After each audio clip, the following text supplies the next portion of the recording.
బ్రహ్మదేవుడు వైకుంఠాన్ని వర్ణిస్తున్నాడు. ఆ వైకుంఠధామాన్ని శ్రీహరి పాలిస్తుంటాడు. బంగారు విమానాలను ఎక్కి వచ్చిన దేవతల సమూహంతో విలసిల్లుతుంటుంది ఆ వైకుంఠం. అది సర్వ సంపదలతో నిండి ఉంటుంది. మహాప్రభావంతో శోభిస్తుంటుంది. లోకాలకు మేలు కలిగించే సనకాది మునీశ్వర్లు సంతృప్త మనస్సులతో తమ యోగశక్తితో చాలా వేగంగా ఆ ధామాన్ని సమీపించారు.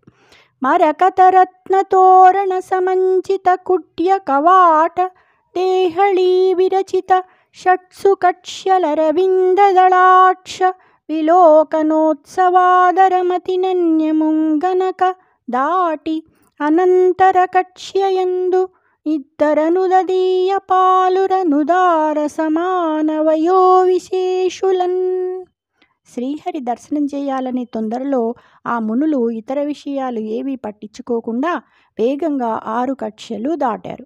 ఆ 6 కక్ష్యలు మరకతాలతో, రత్నాలలో నిర్మితాలైన తోరణ ద్వారాలతో, గోడలతో, తలుపులతో, గడపలతో శోభిల్లుతున్నాయి.